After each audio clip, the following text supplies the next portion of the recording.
एक आवेदन बेउर थाना को प्राप्त हुआ है। उसमें उन्होंने कुछ कंसर्न व्यक्त किए हैं। थाना का एक कर्तव्य होता है आवेदन को रिसीव किया जाए, तो स्टेशन डायरी करके सना एंट्री कर दी गई है।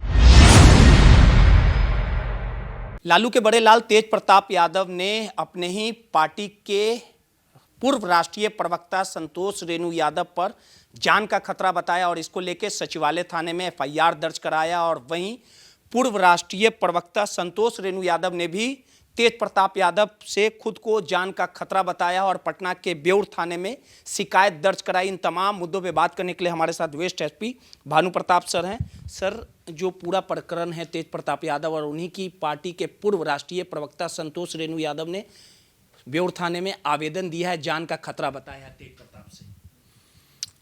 एक आवेदन बेउर थाना को प्राप्त हुआ है। उसमें उन्होंने कुछ कंसर्न व्यक्त किए हैं। तो चूंकि जब आवेदन देता है तो थाना का एक कर्तव्य होता है आवेदन को रिसीव किया जाए। थाने द्वारा आवेदन को रिसीव कर लिया गया है और उसकी स्टेशन डायरी करके सना एंट्री कर दी गई है और उसमें जो भी तथ्य उन्होंने डाले हैं उसकी जाँच की जा रही है। सना कर दिया गया? हाँ, स्टेशन डायरी उसकी कर दी गई है।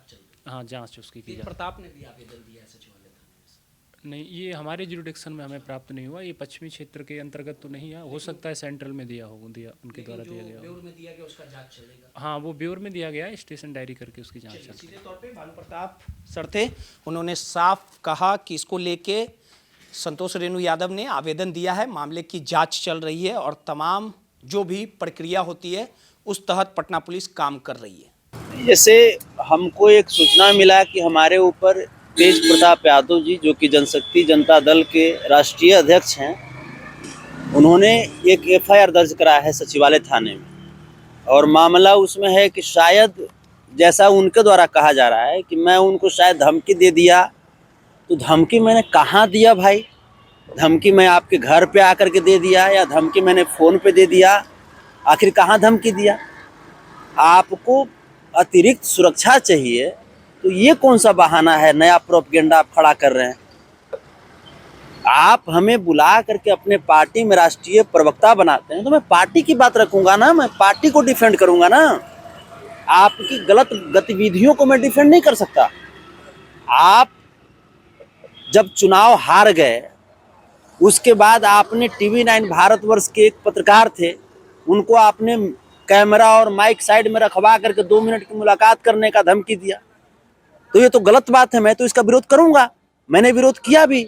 मैंने कहा कि ये पार्टी के हित में ये अच्छा नहीं है मीडिया कर्मियों को इस प्रकार से अनैतिक तरीके से बार बार 2 मिनट की बात कहना। और ये कोई इनके लिए नई बात नहीं है, ये तो विधानसभा अध्यक्ष को, ये तो महामहिम को भी, और ये अभी जो वर्तमान में जिस गृह मंत्री जी से ये अतिरिक्त सुरक्षा की मांग कर रहे हैं उन्हें भी इन्होंने 2 मिनट की मुलाकात की धमकी दिया है पहले भी। तो मैं यही बात मैं इनको बोला।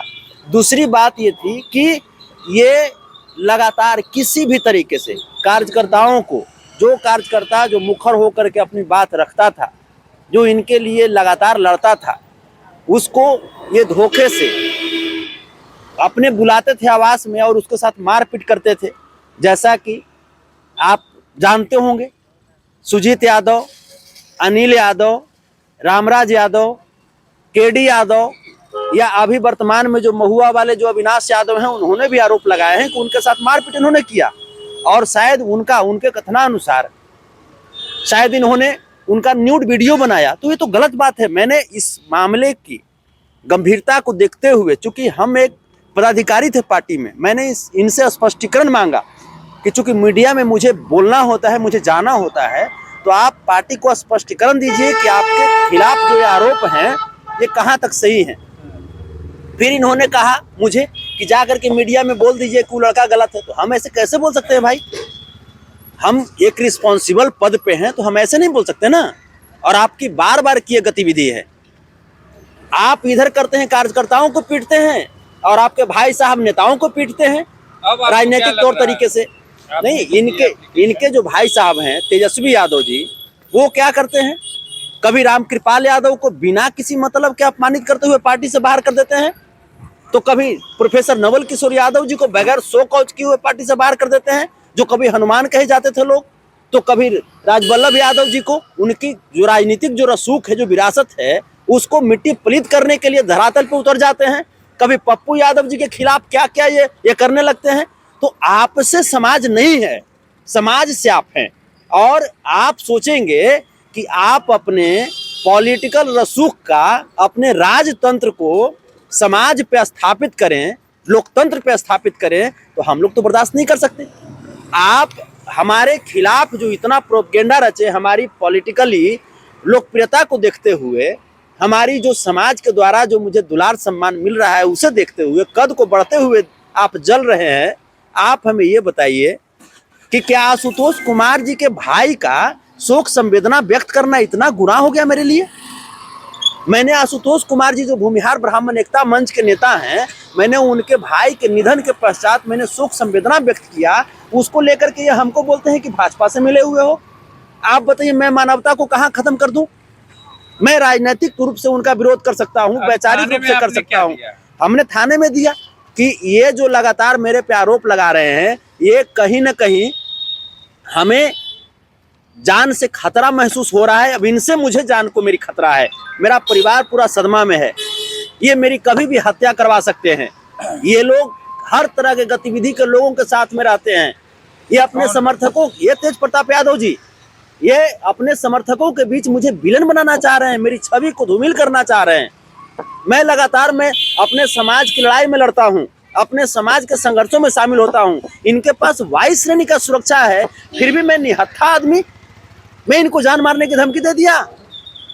तो मैं गृह मंत्री जी से, माननीय मुख्यमंत्री जी से और डीजीपी साहब से मैं अपनी जान की सुरक्षा के लिए प्रशासनिक व्यवस्था की मांग कर रहा हूं। मुझे प्रशासनिक सुरक्षा दी जाए और तेज प्रताप यादव जी से मेरी जान को बचाया जाए। तेज प्रताप यादव जी मेरी जान की पीछे पड़े हुए मेरी हत्या करवाना चाहते हैं। अपना परिचय। संतोष रेणु यादव उर्फ संतोष कुमार, राष्ट्रीय अध्यक्ष माधव सेना।